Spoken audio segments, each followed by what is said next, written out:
Halo teman-teman, apa kabar semua? Jadi hari ini aku mau sharing tentang ada kejadian sekitar hari Jumat kemarin, hari Jumat tanggal 26 Agustus ini. Kejadiannya itu malam jam setengah 12 malam. Jadi aku mau cerita kronologinya dulu nih.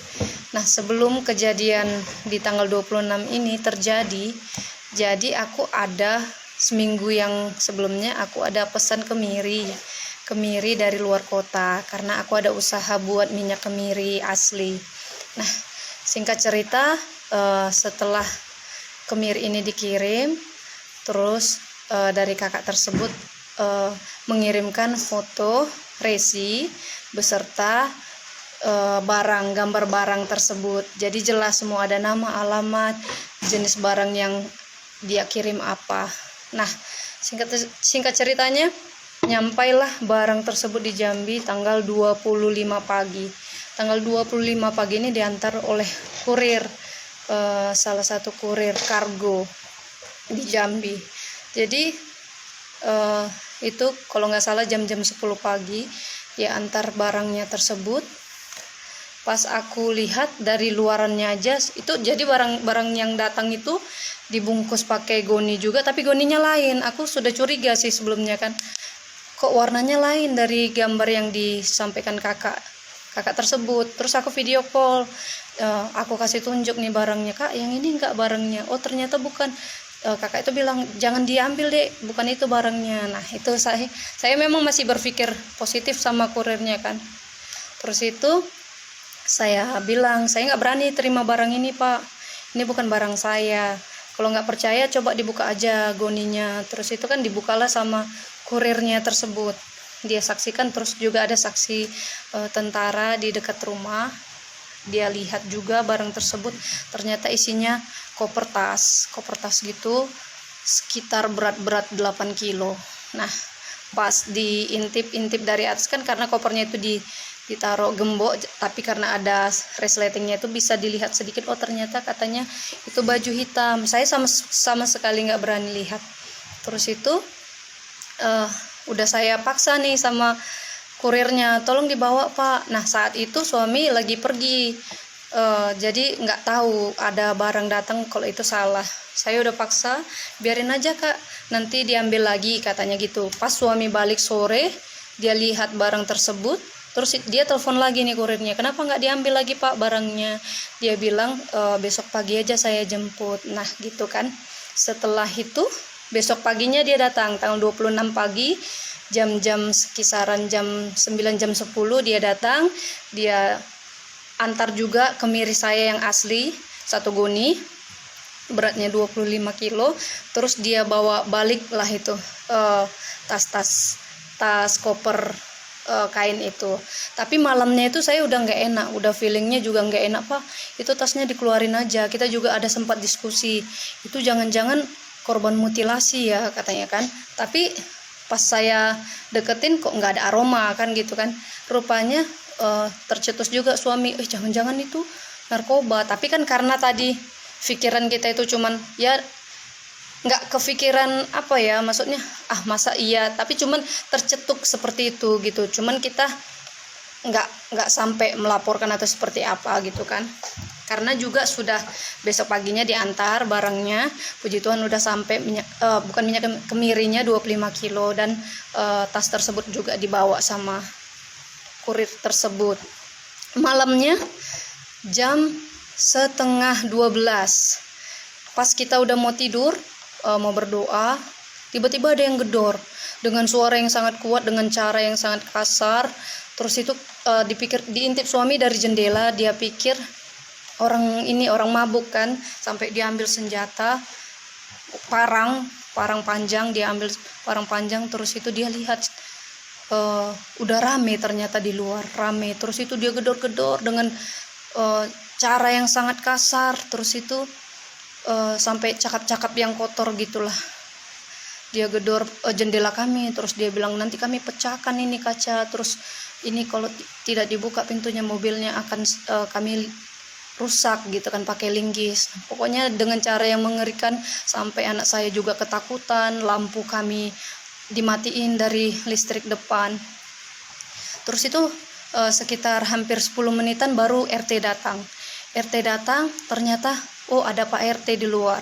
Akhirnya kami berani buka pintu, tapi kami nggak berani buka teralis, hanya pintu depan aja. Tapi sebelumnya kita udah telepon keluarga, kita pikir kan orang jahat ya. Terus kita udah telepon keluarga, nah keluarga itu udah pada di jalan. Pas kami udah buka pintu kayu, mereka langsung bilang gini, "Bapak narkoba," katanya gitu. Kami kaget sekali, kami kaget, narkoba apa kan gitu kan. Iya, buka dulu ini pintunya, kamu ini nggak sopan, kamu orang Batak kan, saya juga orang Batak. Dia bilang seperti itu kan, dengan cara yang sangat kasar itu kita nggak terima. Akhirnya datanglah keluarga yang sudah kita telepon ini. Udah saya itu mantan polisi, jadi dulu dia pernah bertugas di Aceh sebelumnya kan. Dia datang, terus baru kami berani buka teralis. Akhirnya dia jelaskan, "Bapak ini narkoba," dia bilang seperti itu. Terkaget kami semua, terkaget. Dia minta paksa HP suami saya, dia bilang barang bukti sudah dihapus, dia bilang seperti itu kan. Akhirnya polisi-polisi tersebut dinasihati sama udak saya, dan tiba-tiba saya teringat, narkoba apa mereka cari paket yang tadi pagi gitu. Saya terpikir seperti itu kan, karena saya udah foto juga barang tersebut. Terus itu saya kirim ke kakak yang pengirim kemiri kan, saya tunjukin, "Kalian cari barang ini kan," saya bilang gitu kan. Terus itu saya kasih tahu, ini barangnya sudah diambil sama kurir Indah Kargo. Nah seketika muka polisi tersebut ini berubah kayak gitu. Oh, ternyata barangnya sudah nggak di sini. Nah, dapat cerita dari tetangga, ternyata ada kurang tahu juga satu atau berapa polisi ya, mereka sudah intai dari jam 2 sorenya sebelumnya. Mereka pura-pura nyamar, jadi ya kayak misalnya mereka bilang mau bikin TV kabel ada di sebelah sana gitu. Pas ditanya-tanya yang mana alamatnya nggak tahu, tapi mereka bilang ya mereka itu ngaku-ngaku seperti itu. Makanya pas mereka datang ke rumah, udah saya bilang, "Mana surat penyelidikannya," seperti itu kan. Dia tunjukin, nah ini surat gak jelas gitu kan, bahwasanya itu sudah A1, artinya sudah jelas ada di sini barangnya, padahal benar-benar itu barang sama sekali tidak tahu. Dan tentara yang di atas rumah saya itu sudah bilang, saya saksinya bahwasanya itu bukan barang kakak ini, itu salah kirim. Memang dibuat di paket itu resi saya, sama sekali saya nggak paham itu kenapa dia buat itu resi saya, tapi nggak ada alamat, nggak ada nama. Sementara barang yang datang itu, barang yang saya yang asli itu ada resi saya juga gitu, ada resi saya juga, dan ada nama lengkap saya, ada semuanya lengkap gitu. Nah, barangnya juga benar kayak gitu. Dan singkat cerita, akhirnya semuanya udah nyata, nggak ada barangnya ditemukan. Dan udah saya yang masih sebagai polisi juga datang, dan puji Tuhan semuanya sudah selesai. Sampai saat ini juga masih ada rasa trauma seperti itu, trauma dengan cara mereka yang kasar. Sampai kita juga sempat nginap ke rumah keluarga, nggak berani di rumah seperti itu kan, karena anak juga kayak ada traumanya. Jadi yang mau saya sampaikan untuk teman-teman semua, berhati-hati untuk ketika kamu ada pesan sesuatu atau ada paket yang datang tidak ada nama, tapi ada tertulis resi kamu di situ, itu jangan mau terima. Misalnya kamu udah tahu itu barang bukan punya kamu, bilang aja sama kurirnya, "Ini bukan punya saya." Kalau kurirnya bersikeras nggak mau ambil, campain aja di depan dia seperti itu. Nanti bapak saya tuntut kalau misalnya bapak memaksa saya mengambil barang yang bukan milik saya. Itu pengalaman yang luar biasa buat kami, karena bayangin, itu memang udah Tuhan atur semuanya, Tuhan atur untuk menolong kami. Sampai seharusnya pada hari H itu tuh udah saya yang purnawirawan itu pergi keluar kota, tapi ya puji Tuhan malam itu dia nggak pergi. Jadi ketika saya telepon menang udah saya, dia ada di rumah langsung mereka datang rame-rame ke sini.